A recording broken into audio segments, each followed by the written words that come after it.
प्रेम जी। निर्मल जी, हम एक दूसरे को गुरुजी और गुरुमा करके ही बुलाते हैं। जब हम प्रैक्टिस बुलाते थे तो सर और मैडम करके बुलाते थे, क्योंकि वो दशहरे का शब्द वो भी जो है ना, उसको कहा जाता है कि सीमोल्लंघन करते हैं उस दिन, सीमा का उल्लंघन करते हैं, गांव से बाहर निकलने का रहता है। आंखें खुल गई, मैं ध्यान में बैठी थी और वो देखा सूरज को, और जैसे ही सूरज को देखा और फिर से आंखें बंद कर दी, तो भीतर से बिंदु आ गया। और फिर वो काफी देर तक तो इतना ओ ही घूम रहा था, ऐसे जैसे हम आरती करते हैं ना, जी, वैसे जी। वो आरती की जैसे भीतर से, अंदर से बंद आंखें है और सामने वो घूम रहा है। इच्छा शक्ति, ज्ञान शक्ति, क्रिया शक्ति, अनाश्रित शिवा, ये सारी बातें जब ये आई तभी समझा कि तभी क्या दिखाया गया था, और ये पढ़ा वो भी समझ गया।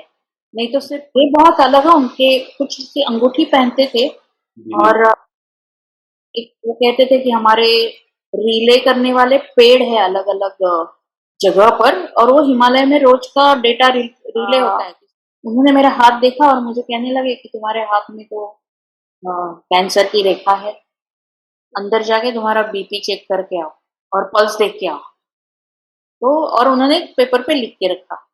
मैं जैसे ही आई और उन्होंने कहा क्या था तुम्हारा बीपी और पल्स, मैंने बताया तो उन्होंने वो पेपर दिखाया।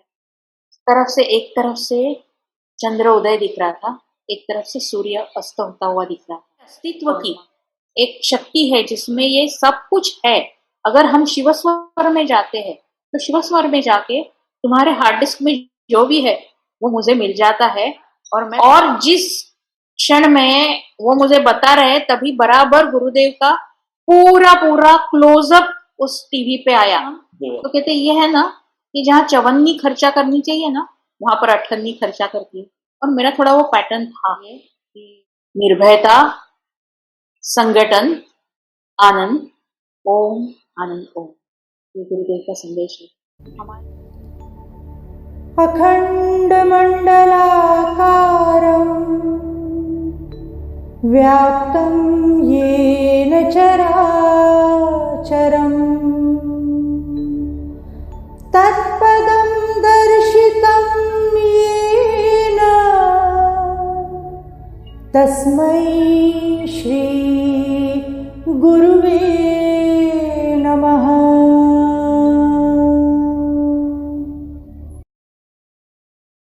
नमस्ते दोस्तों, ऑस्ट्रेलिया वाला के इस खंड सेगमेंट व्यक्तित्व में मैं अनुराग सहाय आपका स्वागत करता हूं। आपने पिछले एपिसोड एक गृहस्थ योगिनी की अलौकिक आध्यात्मिक यात्रा भाग 1 में आपने गुरु माँ भारती निर्मल जी की आध्यात्मिक यात्रा की प्रारंभिक झलक पाई थी। आपने उन पर श्री रंजित महाराज और श्री दादा गावड़ जी की कैसी कृपा हुई उसकी अद्भुत कथा सुनी। हमने वर्ष 2000 तक की उनकी यात्रा का रसपान किया। उसी क्रम को जारी रखते हुए उनके आध्यात्मिक यात्रा की अद्भुत, अलौकिक और रोचक कथाएं उनके श्रीमुख से सुनेंगे। उनकी अभी की कथा इस मुहावरे को चित्रार्थ करती है कि जब शिष्य तैयार होता है तो गुरु आप ही प्रकट हो जाता है। जी, आपने सब सही सुना। जब शिष्य तैयार होता है तो गुरु आप ही प्रकट हो जाता है। आइए जाने कि कौन से गुरु गुरु माँ के जीवन में प्रकट हुए और कैसे प्रकृति ने अपने नियमों में बदलाव कर साधक को वो ज्ञान दिया जिसके लिए वो तैयार था, और ये सच कर दिखाया कि प्रकृति भेदभाव नहीं करती। मेरा मानना है कि कमी तो केवल हमारे प्रयास में होती है, वरना प्रकृति तो भेदभाव नहीं करती। आइए गुरु माँ के इस प्रेरणादायी आध्यात्मिक यात्रा के दूसरे भाग को सुनते हैं। ये सन 2000 की बात है, फिर आगे जिनसे मुलाकात हुई। कैसे रहता है, और हमारी जो स्थिति रहती है ना, साधक की जो स्थिति रहती है, तो उस अवस्था में, उस स्थिति में आगे क्या जरूरी है, उस तरह के आ जाते हैं मौके भी आते हैं, उस तरह के व्यक्ति भी आ जाते हैं हमारे जीवन में। तो ऐसे ही हो रहा था। इसीलिए मैंने कहा कि शुरुआत जो हमने की तो उसमें मैंने कहा कि कोई एक गुरु व्यक्तित्व नहीं है, ये गुरु तत्व है। तो वो गुरु तत्व हमें ले जाता है, और जो सीखना है वो सीखने के लिए उस व्यक्ति के पास हम पहुंच जाते हैं। तो तभी एक यूं हुआ कि मैं एक टिबेटन लामा थे, पर वो लामा के रूप में उन्होंने संन्यास नहीं लिया था, वो गृहस्थ लामा थे। तो उनसे मैं सीख रही थी योग। तो आसन, प्राणायाम, गायत्री मंत्र और ये सब सीखना चल रहा था उनके पास से। जब हम सीख रहे थे तो साथ साथ बीच में नवरात्रि आ गई। तो गुरुजी भी नवरात्रि में ये कैंप्स कंडक्ट, गुरुजी मतलब मेरे पति प्रेम निर्मल जी, हम एक दूसरे को गुरुजी और गुरुमा करके ही बुलाते हैं। जब हम फैक्ट्री बुलाते थे तो सर और मैडम करके बुलाते थे, क्योंकि फैक्ट्री में सारे बच्चे बुलाते थे, सर कहाँ है, सर कहाँ है, तो मैं भी बोलती सर इधर है, सर उधर है, मैडम कहाँ है, तो सर मैडम बोलते थे। अभी गुरुजी गुरुमा करके एक दूसरे को बुलाते। क्या बात है, अद्भुत। तो जब मैं गुरुजी कहूंगी तभी प्रेम निर्मल जी का नाम आगे जी, रह गया, तो उनके बारे में मैं बोल रही हूँ। बाकी तो हमारे गुरुदेव है, तो उनके बारे में बात करते तभी गुरुदेव कह के बात होती। तो गुरुजी अ, शिविर लेते थे शक्ति जागरण जी, के दरमियान 10 दिन के। तो ऐसे ही एक कोई साधक थे, उनके टेरेस के ऊपर ही शिविर होती थी। तो उसमें ये होता था कि पहले होलिस्टिक एक्सरसाइजेस करते थे हम, उसके बाद में ध्यान होता था, और उसके बाद में बराबर वो सूर्योदय से जस्ट पहले शुरू करते थे, तो तब तक सूर्य का उदय होना शुरू हो जाता था।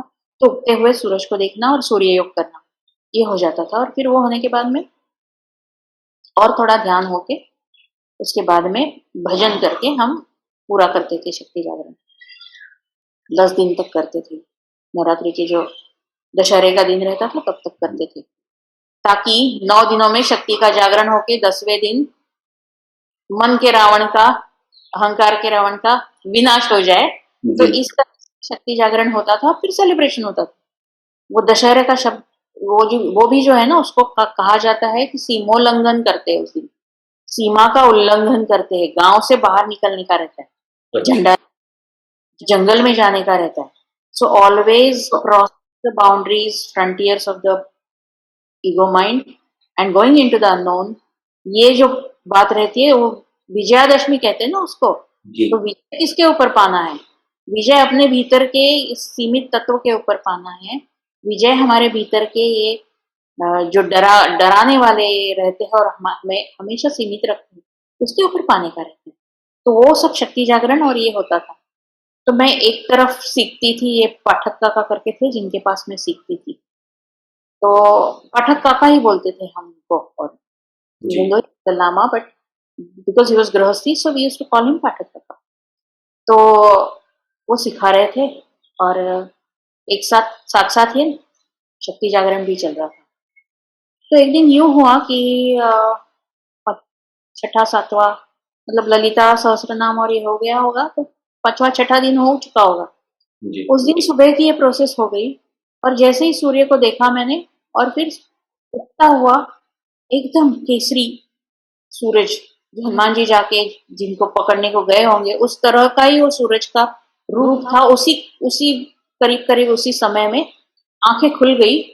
मैं ध्यान में बैठी थी, और वो देखा सूरज को, और जैसे ही सूरज को देखा और फिर से आंखें बंद कर दी, तो भीतर से बिंदु आ गया। उस बिंदु को मैं देखती रही, और उस बिंदु का स्वरूप बदलते गया। धीरे धीरे धीरे धीरे पहले काला दिख रहा था, उसके बाद में वो नीला दिखने लगा।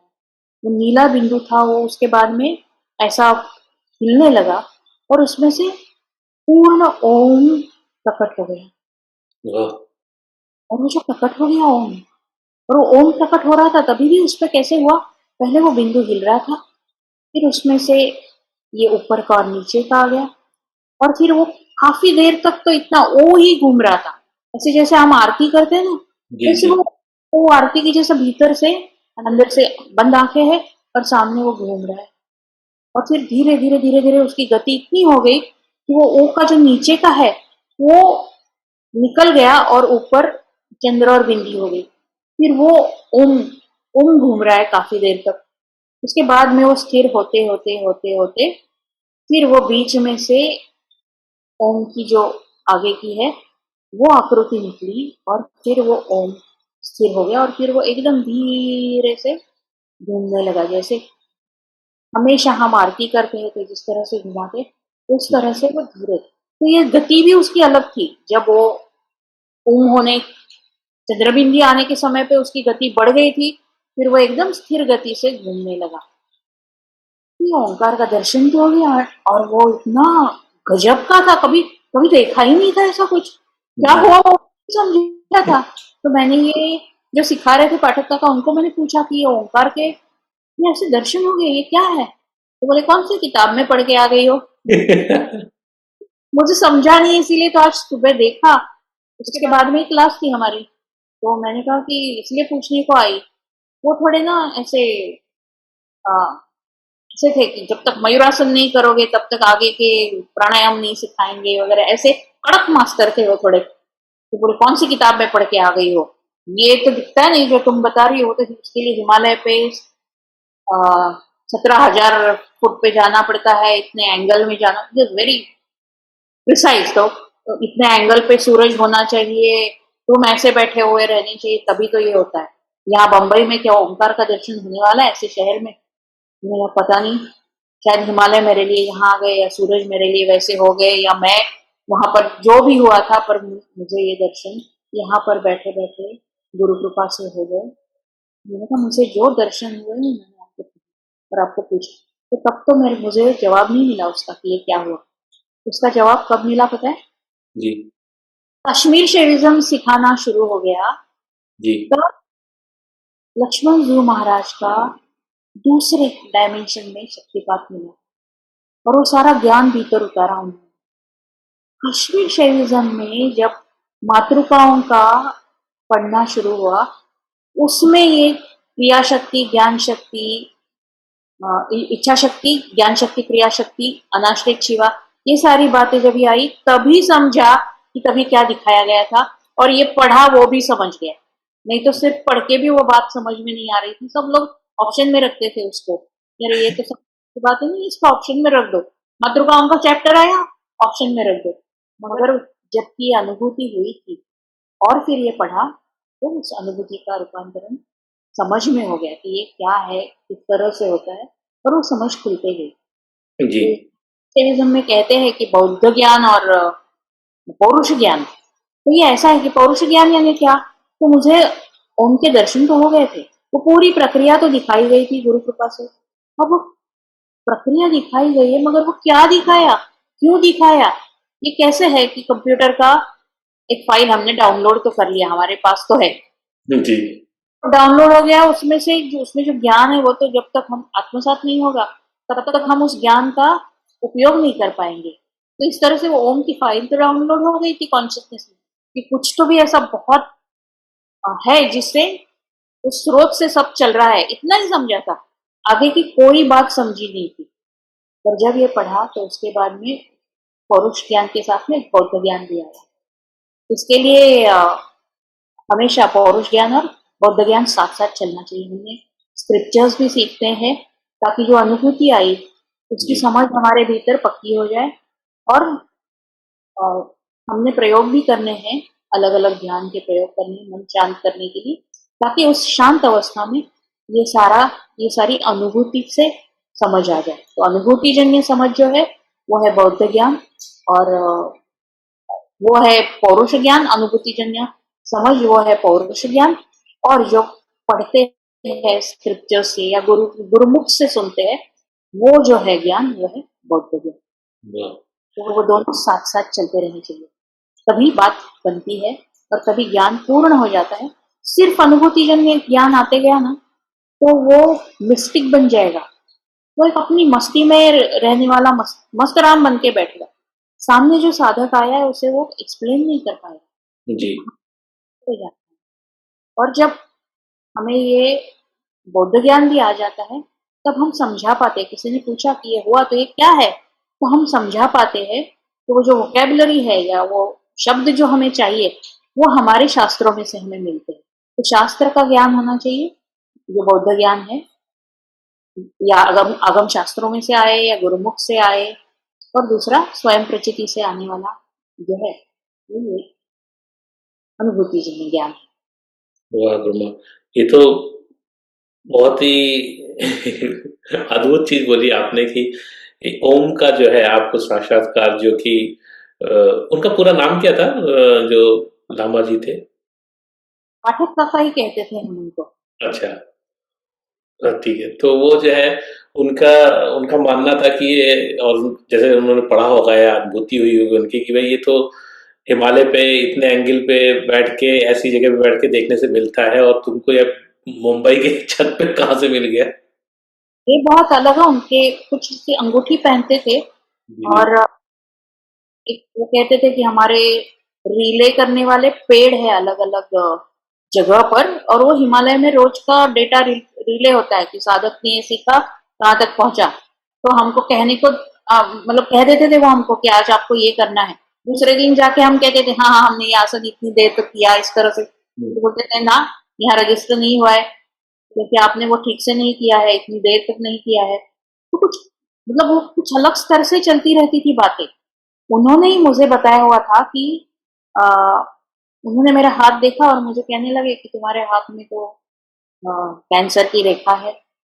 उस समय मैं कितनी 38 के करीब उम्र होगी मेरी। तो मुझे उन्होंने कहा कि तुम्हारे माँ को भी कैंसर था। मैंने कहा तो बोले तुम्हारे नानी को भी था, तुमको पता नहीं है, मगर तुमको ये हेरिडेटरी है कैंसर, तो तुम्हारे हाथ पे भी वो रेखा आई हुई है। तो मैंने कहा फिर अब समझ तो गया आ गई है, तो करने का कैसे? तब उन्होंने एक प्रक्रिया दे दी।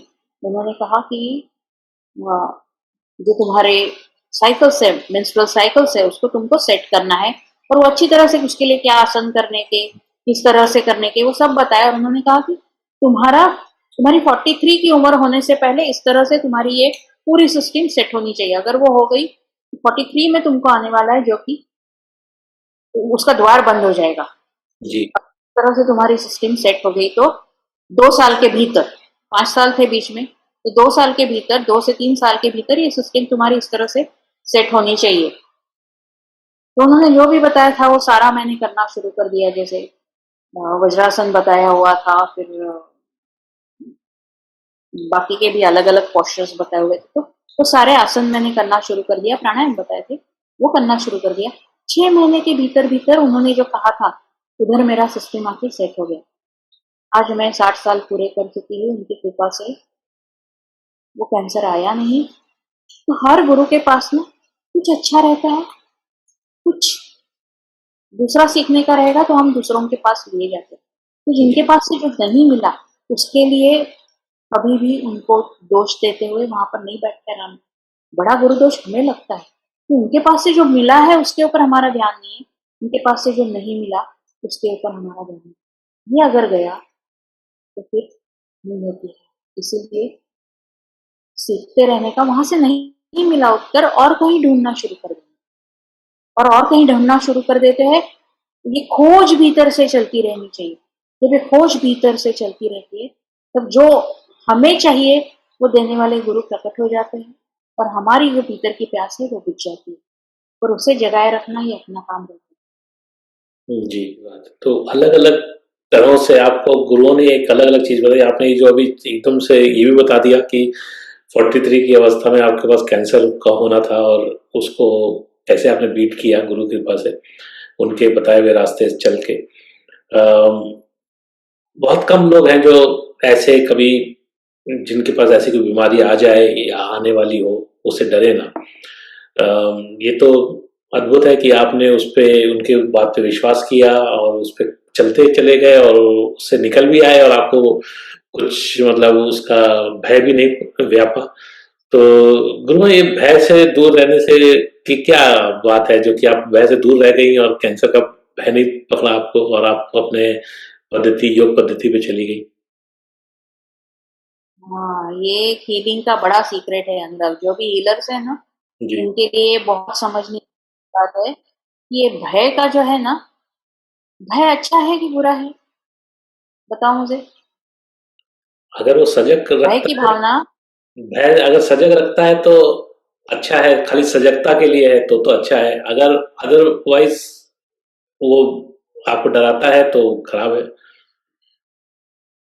अभी भय जो है वो तो अ, सृष्टि जब बनी तभी हर जीव के अंदर उस परमात्मा ने रख दिया है। कुछ तो भी कारण होगा कि जी। वो अपने संरक्षण के लिए है। जी, प्रोडक्शन के लिए। जी। कि अगर अगर ठीक थोड़ा सा हो जाता है तो हम डर के सजग हो जाते हैं कि यहाँ पर अपना ध्यान, तो हमारा ध्यान वहां आकर्षित करने के लिए वो प्रक्रिया डाली हुई है, ना कि उसमें डूब के भाग जाने के लिए। कि अगर यहाँ से कुछ खतरा है तो अपने आप को संभालो, क्योंकि अगर ये देह है तो उस देह में आगे क्या होगी, उस देह में अनुभूति हुई उस चीज की, तो देह का रहना तो बहुत जरूरी रहता है ना। जी। तो उसके लिए ये भाव हमारे भीतर डाला हुआ रहता है, भय का। उसको ही हम, उसके ही परे हमने जाना है कि भय मतलब भय नहीं है, भय यानी वो एक वार्निंग है हमारी तरफ कि आपका ध्यान यहाँ जाना चाहिए और क्या करना जरूरी है उधर आपने देखना है। आपका अगर ध्यान वहां नहीं है तो शायद वहां से वो शेर जम करके आपको खा जाएगा, मगर ध्यान गया शेर है, तो फिर भीतर से उस अवस्था में आ जाओ कि जहां से वो निर्भयता की अवस्था आए और प्रेम की अवस्था में आएंगे, तो हम कोई उसी अवस्था में अपने साथ में प्यार से रहने लगते हैं। तो या तो प्रेम की अवस्था में जाओ या तो वहां से भाग जाओ। फ्लाइट और फाइट रिस्पॉन्स जो रहता है वो है, तो इसीलिए भय दिया गया हुआ है आपको। अगर याद है तो गुरुदेव हमेशा क्या कहते, गुरुदेव अमर ज्योति जी, उनका संदेश क्या है सबके लिए? निर्भयता, संगठन, आनंद, ओम आनंद। हमेशा गुरुदेव ये कहते हैं जब हम निर्भय होने लगते हैं ना, तब जो भय में अटकी हुई छोटी छोटी भावनाएं रहती है, उनमें जो ऊर्जा बंदिस्त होके रहती है, वो ऊर्जा वहां से मुक्त होने लगती है। तो निर्भयता, संगठन, ऐसे अलग अलग पॉकेट्स में ये ऊर्जा जो बंधी हुई है, वो जब मुक्त होने लगेगी तो उसका संगठन होगा, वही योग की अवस्था है। और वो जब होने लगेगी तब वो ऊर्जा का संक्रमण हो जाएगा, ऊपर की तरफ वो ऊर्जा उत्थान होके चलने लगेगी। और फिर जब होगा तो वो आनंद ही आनंद, क्योंकि ऊर्जा और मूल स्वरूप, शिव स्वरूप और शक्ति स्वरूप का मिलन हो जाएगा और उसमें मूल स्वरूप का दर्शन हो जाएगा। तो इसके लिए निर्भयता, संगठन, आनंद, ओम आनंद ओम, ये गुरुदेव का संदेश है। हमारे साधकों के भी भीतर निर्भयता से सबने साथ में आना है, इस साधना को आगे बढ़ाना है। संगठन से इस अच्छी प्रवृत्तियों को आगे बढ़ाना है, तभी तो वसुधैव कुटुंबकम होके हर जीव को उस आनंद की अनुभूति हो सकेगी। तो इसलिए निर्भयता, संगठन और आनंद, ये गुरुदेव का सबके लिए मैसेज है। जी, और अच्छा आपने गुरुदेव के मैसेज को भी अच्छा समझा दिया, उसके उनके विचारों को इतनी अच्छी तरह समझाया। गुरुमा, फिर उसके बाद आपने स्वर योग किससे सीखा आगे चल के? हाँ, स्वर योग यानी बहुत सारे लोगों को लगता है कि कुछ तो संगीत से उसका लेना देना है। संगीत से, अगर वो भीतरी संगीत है, वो बाहर का सारे का संगीत नहीं है, ये भीतर का संगीत है। तो हमारा चंद्र स्वर है लेफ्ट नॉस्ट्रिल, सूर्य स्वर है राइट नॉस्ट्रिल। ये स्वर, सोहम का स्वर चलते रहता है, श्वास का स्वर चलते रहता है। उसके बारे में जो शास्त्र है वो शिव स्वरोदय शास्त्र में माता पार्वती ने सारे सवाल पूछे शिव जी से और शिव जी ने जवाब दिए, और वो जो शास्त्र आया हमारे लिए वो है शिव स्वरोदय शास्त्र या स्वरयोग। तो स्वरयोग में ये हमें तो लगता है कि नाक से हवा अंदर जा रही है, अब नाक से हवा है तो फिर तो भगवान तो एक ही ओपनिंग दे देता है, दो क्यों दिए है? वो तो इतना बड़ा डिजाइनर है परमात्मा, कोई भी चीज बेवजह नहीं करता है। अब दो दिए क्यों? एक ही होता ना वहां पर छिद्र, वो है। तो कभी सोचा है हमने वो दो छिद्र क्यों है? तो वो जो है, वो जब चंद्र स्वर से जाता है तब वो बॉडी का कूलर हो जाता है, सूर्य स्वर से जाता है तो वो हीटर हो जाता है। और वो राइट से जाने वाला लेफ्ट ब्रेन को, तो इतनी गहराई है उसमें, जब हम उस गहराई में उतरना शुरू कर देते हैं तब समझता है कि हमको ये कंप्यूटर है, उसे चलाने के लिए ये इतने बढ़िया दो स्वर दिए हैं कि जिससे पूरा कंप्यूटर तुम बाहरी कोई भी आलम्बन के बिना चला सकते हो बहुत अच्छे से। तो वो जो है वो पूरा शास्त्र है कि ये 10 उंगलियों में तत्वों के आए हुए हैं कंट्रोल्स, और प्राण के कंट्रोल्स है वो ये दो बाहरी चंद्र स्वर सूर्य स्वर, और बीच में से जो जाती है जब दोनों स्वर एक हो जाते हैं तो शिव स्वर कहते हैं, या सुषुम्ना उसे कहते हैं। ईड़ा पिंगला सुषुम्ना, या चंद्र स्वर सूर्य स्वर और शिव स्वर। तो ये शास्त्र पूरा है। अब हमारे यहाँ पर एक आई थी साइंटिस्ट थी TIFR की, और उनको हमने बुलाया था पतंजलि योग दर्शन के ऊपर एक सीरीज चल रही थी, तो उसमें प्राणायाम के ऊपर बात करने के लिए उनको बुलाया था हमने। She was a yoga teacher also and she was scientist of TIFR, तो उनको बुलाया था। वो आ गए, तो उन्होंने वो प्राणायाम का कुछ उन्होंने जहां से सीखा था वहां का सिखा रहे थे। उसके बीच में उन्होंने कहा, किसी ने पूछा कि हेडेक होता है तो क्या करने का, तो बोलती मेरी अपनी खुद का अनुभव बताती हूँ। मुझे माइग्रेन था, और उस माइग्रेन को मैं कितना 11 साल से मैं कुछ कुछ कर रही थी मगर जा नहीं रहा था। मगर माइग्रेन जो है, तो माइग्रेन ठीक होने के लिए शिव स्वरोदय में एक बहुत आसान सा नुस्खा है, ऐसा उन्होंने बताया। और उन्होंने बताया कि उसमें एक ही करने का रहता है कि अभी तक तो सिरदर्द नहीं था, और अचानक से समझा कि अब सिरदर्द शुरू हो रहा है, उसको हम कहेंगे पॉइंट ऑफ ऑनसेट। मतलब जब वो अस्वस्थता आ गई हमारे भीतर, तो उसके प्रति हमको सजग होना पड़ता है कि अब तक तो नहीं था, अभी हम उस अस्वास्थ्य में जा रहे हैं। तो तभी क्या करना है, चेक करना है कौन सी नासिका चल रही है, और जो भी नासिका चल रही है उसको बंद करना है, दूसरे से श्वास शुरू करना है। और ये सब उन्होंने बताया, तो उन्होंने तो बता दिया और उससे मेरा गया। तो मैंने कहा इतने इससे गया कैसे, मतलब उसका शास्त्र क्या है।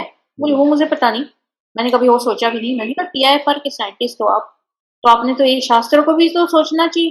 बोले पता नहीं, मेरा तो गया, मैं सबको बोलती हूँ आपको तकलीफ है, इससे ठीक हो जाएगी। But that made me go deeper into that science. मैं पीछे लग गई, एक स्वरयोग क्या है, शिव स्वरोदय शास्त्र क्या है, किताब लाई, तो अलग अलग किताबें लाके पढ़ना शुरू कर दिया। पर फिर भी वो बात ना समझ में नहीं आ रही थी। और एक इसके बाद में 1.5 महीने के भीतर ही एक सीमेंट्स के परचेस मैनेजर को लेके हमारे परिचित है, वो उनको लेके आए।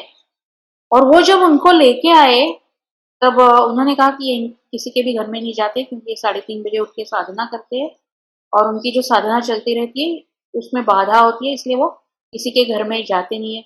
मगर उस दिन उनका फोन आया कि हम योर में जा रहे हैं, तो ऑन द वे आपके घर में आने के लिए कहा है उन्होंने, तो हम आपके घर पे आ रहे हैं।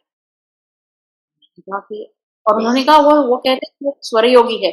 अब मुझे पता चला कि ये क्या हो रहा है, क्योंकि इतनी किताबें पढ़ के भी वो प्यास नहीं बुझ रही थी, बात समझ में नहीं आ रही थी। Information was coming, but information doesn't bring about transformation. तो वो भीतर से जो परिवर्तन उससे होना चाहिए, वो पकड़ में नहीं आ रही थी बात। इसके लिए मुझे समझा कि अभी ये गुरुओं का प्लान है, किसी स्वर योगी को, प्रैक्टिसिंग स्वर योगी को भेज दे और इसके गले उतार दे, वो बात इसके अंदर भीतर ये बात उतर जानी चाहिए। तो और स्वर योगी शास्त्र ऐसा है कि जो गुरु शिष्य परंपरा में जब हम अनुग्रहित होते हैं तो ही वो हमें मिलता है। तो वो आ गए हमारे पास, बैठे नहीं 5-10 मिनट बैठे, फिर बोले चलो। और वो दिन था पूर्णिमा का, होली पूर्णिमा का दिन था। वो होली का दिन था। 4:30 वगैरह हो गए थे, तो कहने लगे बहुत समय बर्बाद मत करना, चलो हम योर में जाने के लिए आए हैं तो योर जाते। मैं सोच रही, मैं इनको पूछने वाली थी, अरे ऐसे लंबी तैयारी करके लगती लिस्ट, ये सवाल पूछना, ये सवाल पूछना, ये सवाल पूछना, उन्होंने तोड़ा दिया। बोले नहीं नहीं नहीं, चलो चलो। मैंने कहा नहीं, उन्होंने बताया कि आप हाँ, बोले चलो चलो ये और जाना है, अभी वो स्वर योग वगैरह भूल जाओ। तो मैंने भीतर से सोचा शायद आज नहीं है आज का दिन ये सब समझ आने के लिए, देखेंगे फिर कभी। हम निकले, जाते जाते बीच में एक डिस्पेंसरी आई, गाड़ी रोकने को बोला उन्होंने, जो चला रहे थे हमारे दोस्त, उनको गाड़ी रोकने को बोला। फिर मुझे बोले जाओ अंदर जाके तुम्हारा BP चेक करके आओ और पल्स देख के आओ। तो और उन्होंने पेपर पे लिख के रखा। मैं जैसे ही आई और उन्होंने कहा क्या था तुम्हारा BP और पल्स, मैंने बताया, तो उन्होंने वो पेपर दिखाया। एग्जैक्ट फिगर्स लिखे हुए थे क्या बात जो कर मेरा रही बीपी और सब लिखे हुए थे। तो बोले तुम सोच रही होगी ना कि मैंने तो स्वरयोग के बारे में पूछा और ये क्या बीपी नापने के लिए भेज रहे हैं और ये क्या करवा रहे हैं, तो कैसे कैसा बंदा है ये, ऐसे सोच रही हो ना। मतलब जो विचार मेरे मन में आया वो भी उन्होंने कह दिया। तो और हंसने लगे। फिर बोले एक तुम्हारे घर पे माँ पिताजी और बड़ी सिस्टर है ना, तो मैंने कहा हाँ। ये भी ये बंदा पहली बार मिल रहा है, कुछ पता भी नहीं है। और ऐसा करते करते वो गाड़ी योर के पहाड़ पर पहुंच गई और पहाड़ पर पहुंच गई तो सूर्यास्त का समय नजीक आ गया था। हम जब ऊपर पहुंचे थे तो सूर्यास्त के जस्ट 20 एक मिनट रह गए होंगे सूर्यास्त को। जी। एक तरफ से चंद्र उदय दिख रहा था, एक तरफ से सूर्य अस्त होता हुआ दिख रहा था। पौर्णिमा का दिन था तो चंद्र उग रहा था और यहाँ से चंद्रमा दिख रहा है एक तरफ से भीतर जाता हुआ सूर्य दिख रहा है और ये ऊपर आता हुआ चंद्रमा दिख रहा है। तो बोले ऐसे खड़े हो जाओ, तो एक तरफ चंद्रमा को रखा, एक तरफ सूर्य को रखा और बोले अभी अभी अपनी नासिका को देखो। जब देखा तो धीरे धीरे दोनों नासिकाओं में से श्वास समरूप से बहने लगा। सारे विचार उठ गए और वो पूरा प्रकाश एक समरूप हो रहा है। चंद्र अलग सूर्य अलग वो होता ही नहीं, वो सारा प्रकाश एक समरूप हो गया। और उस विचार रहित अवस्था में, उस सम प्रकाश की अवस्था में उनको जब देखा, ये स्वरयोग, आज तुम्हारा स्वरयोग में अनुग्रह तुमको मिल गया है। अब वो शास्त्र तुम्हारे भीतर बढ़ता जाएगा, तुम्हें जो भी जरूरी है वो सिखाता जाएगा। और उसके बाद में स्वरयोग सीखना सिखाना, अलग अलग देशों में जाके सिखाना, ये सारी बातें हो गई। उसके पहले और उसके बाद में आज तक उनका भी नाम पाठक था। सीमेंस के परचेस मैनेजर थे। उसके पहले भी उसके बाद में भी फिर से कभी उनसे मिलना नहीं हुआ। उस दिन गुरुओं ने उनको भेजा और ये अनुग्रह देने की प्रक्रिया की। और ये तो कैसे रहता है हमारा पूर्व जन्म में कुछ हुआ, वो थोड़ा सा उसके ऊपर धूल जमी रहती है, उसको निकालने का काम रहता है। तो जी। ये ऐसे जो आते हैं उसको निकाल देते हैं। उन्होंने मुझे वही कहा, उन्होंने कहा कि तुम सोच रही होगी कि ये मेरा बीपी इनको कैसे समझ गया, तो बोले ये ऐसा रहता है, ये तुम्हारा मन या मेरा मन या ऐसा नहीं रहता, ये पूरे अस्तित्व की एक शक्ति है जिसमें ये सब कुछ है। अगर हम शिवस्वर में जाते हैं तो शिवस्वर में जाके तुम्हारे हार्ड डिस्क में जो भी है वो मुझे मिल जाता है और मैं पढ़ सकता हूँ उसमें क्या है वो, क्योंकि शिवस्वर से पूरे अस्तित्व से कनेक्शन बन जाता है और जो चाहिए वो पूछते हैं वो अस्तित्व बता देता है, क्योंकि वो है शिवस्वर यानी वो वैश्विक स्वर है। तो विश्व में जो कुछ भी है वो सारा, ब्रह्मांड में जो कुछ भी है वो सारा हमें मिल जाता है उस क्षण में जब हम उससे जुड़े हुए रहते हैं। बताइए कितनी अद्भुत बात ये है गुरुमा की। सीमेंट के सेल्स मैनेजर सेल्स के हेड जो थे वो, उनको वो स्वरयोगी थे। ये तो हिंदुस्तान में ही हो सकता है, भारत में ही ऐसा हो सकता है। और मैं कोइंसिडेंस देख रहा हूँ कि आपका नाम भारती है, मतलब जो कि शास्त्र पढ़ने वाला, तो भारती को पठन पाठन से बहुत लगाव रहना चाहिए और होना चाहिए। तो पाठक ही मिल रहे हैं आपको, सारे पाठक ही मिल रहे हैं जो कोई ना कोई शास्त्र पढ़ रहे हैं, पढ़ने वाले पाठक। तो आपके साथ वो जुड़े और इतना अद्भुत दृश्य आपने वो खींचा, वो आज तक याद है। मैंने पहले एक बार सुना था आपके मुख से, तो कि एक तरफ चांद एक तरफ सूरज, इतने इस समय जो एकाग्रता हुई उसमें एकाकार हो गई आप उस समग्रता में, वो एक अद्भुत मतलब परिवेश है। क्योंकि जब आप जैसे, मैं उस चीज को इसलिए समझ पा रहा हूँ क्योंकि आप ही की कृपा से वो जो थोड़ा सा ज्ञान मिला है या जो भी अनुभूतियां हुई हैं उससे समझ में आता है कितनी बड़ी चीज है। और ये आपके साथ एक बार नहीं कितनी बार हो रही है। मतलब आपने पहले हरीश बाबा जी के साथ हुआ कि कुंडली जागृत हुआ तो उसमें एक आनंद की अनुभूति का अनुभव हुआ। उसके बाद फिर जो रंजीत महाराज थे, उनके साथ भी हुआ, और आपके अंदर के अभी इधर आपके साथ हुआ, दादाजी के साथ होता ही रहा होगा। तो चलते रहता है, ये क्या है। और भी कई हिमालय में गए, वहां पर कितने योगी मिले, कितने लोगों से सीखना। हम अगर उस सीखने की अवस्था में रहेंगे तो सिखाने वाले और ज्ञान देने वाले गुरु हमारे लिए प्रकट हो जाते हैं, और जो हमें जरूरी है वो हमें दे देते हैं, क्योंकि वही तो उनकी अनुकंपा है। वो तो रुके हुए रहते हैं कि कोई ले सके ऐसा पात्र आ जाए। हम अपनी ही रोज की रोजमर्रा की जिंदगी में इतने पड़े रहते हैं कि उसमें ये जो अद्भुत ज्ञान है उसे लेने का हम सोचते भी नहीं है, समझ भी नहीं पाते हैं ये सारी बातें। तो गुरुमा, हम तो काफी सोचा था कि, पर हमको इतना ज्ञान प्राप्त हुआ इससे, इतने इतने समय कहाँ निकल गया हमको पता ही नहीं चला कि हमने इतना समय व्यतीत कर लिया आपके साथ। पर हिमालय के संतों के बारे में भी जानेंगे। पर एक चीज, एक छोटा सा अनुभव हम जानना चाहेंगे कि संक्षिप्त में, क्योंकि हम ये अनुभव को और आगे बढ़ाएंगे। आप फिर योगीराज अमर ज्योति जी से साथ कैसे मुलाकात हुई, उन गुरुदेव के साथ कैसे मुलाकात हुई, वो बता के फिर इस सेशन को बंद करेंगे। फिर अगले सेशन में हम हिमालय के संतों के बारे में और बाकी संतों के बारे में बात करेंगे। आश्रम के हमारे ट्रस्टी थे जी। हमने एक शिवव्याप की स्थापित किया था, तो उसके ट्रस्टी थे।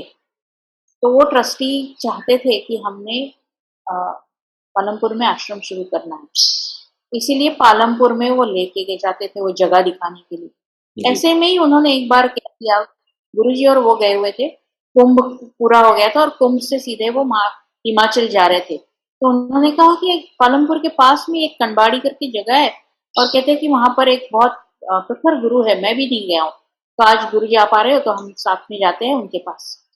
तो इसीलिए पहले गुरुजी को वो साथ में लेके गए और गुरुजी उनको मिलके आ गए थे।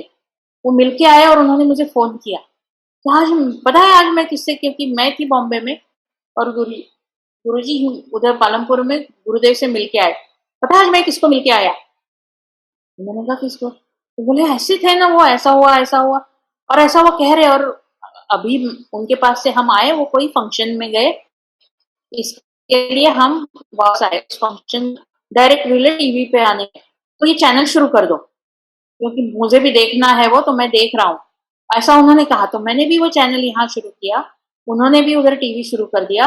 और जिस क्षण में वो मुझे बता रहे तभी बराबर गुरुदेव का पूरा पूरा क्लोजअप उस टीवी पे आया।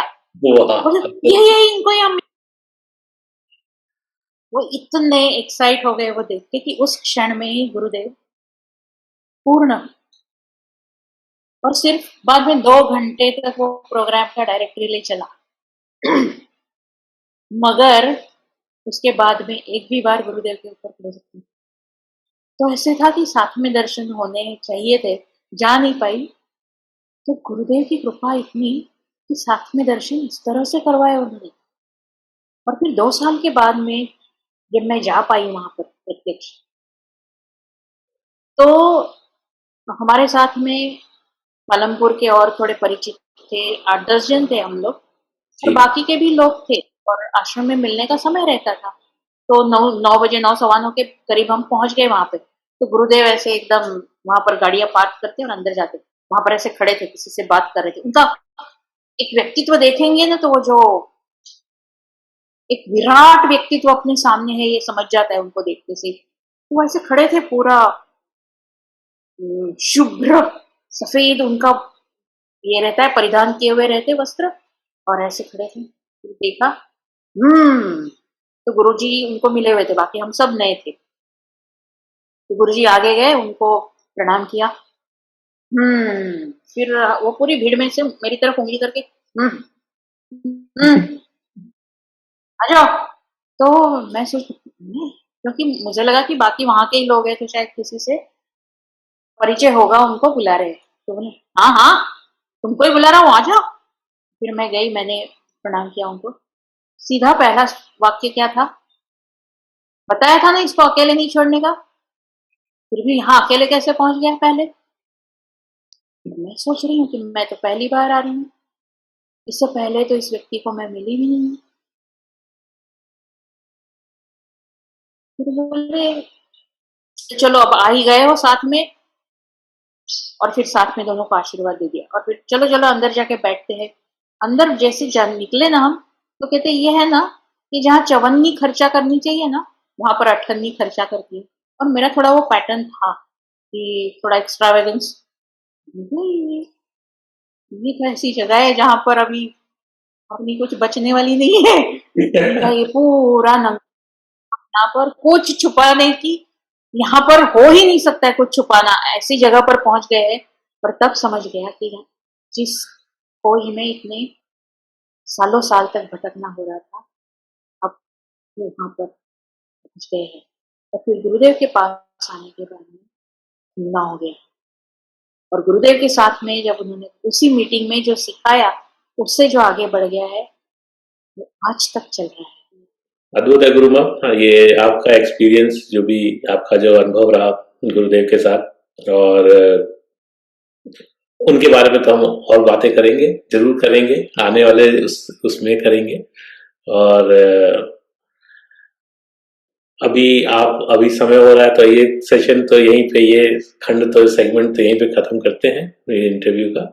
और पर अगली बार आपसे फिर मुलाकात करेंगे गुरु माँ, क्योंकि अभी तो बहुत सारे संत बाकी रह गए जो कि आपको तपोवन में और हर जगह मिले, तो उन सब के बारे में थोड़ा थोड़ा जरूर बताइएगा संक्षेप में। और फिर हम गुरुदेव के ऊपर, योगीराज जी पे फिर से बात करेंगे और उनके विषय में थोड़ा सा और समझने की कोशिश करेंगे, क्योंकि आप जब अपने अनुभव को बताती हैं, तब उसकी समझ हमें और अच्छी तरीके से आती है। तो आपका बहुत बहुत धन्यवाद गुरु माँ। आपके इसी साथ इजाजत लेते हैं। प्रणाम। ऐसी बातें जब होती रहती है, आनंद मिलता है भीतर से बुलाने के लिए। लाख लाख धन्यवाद।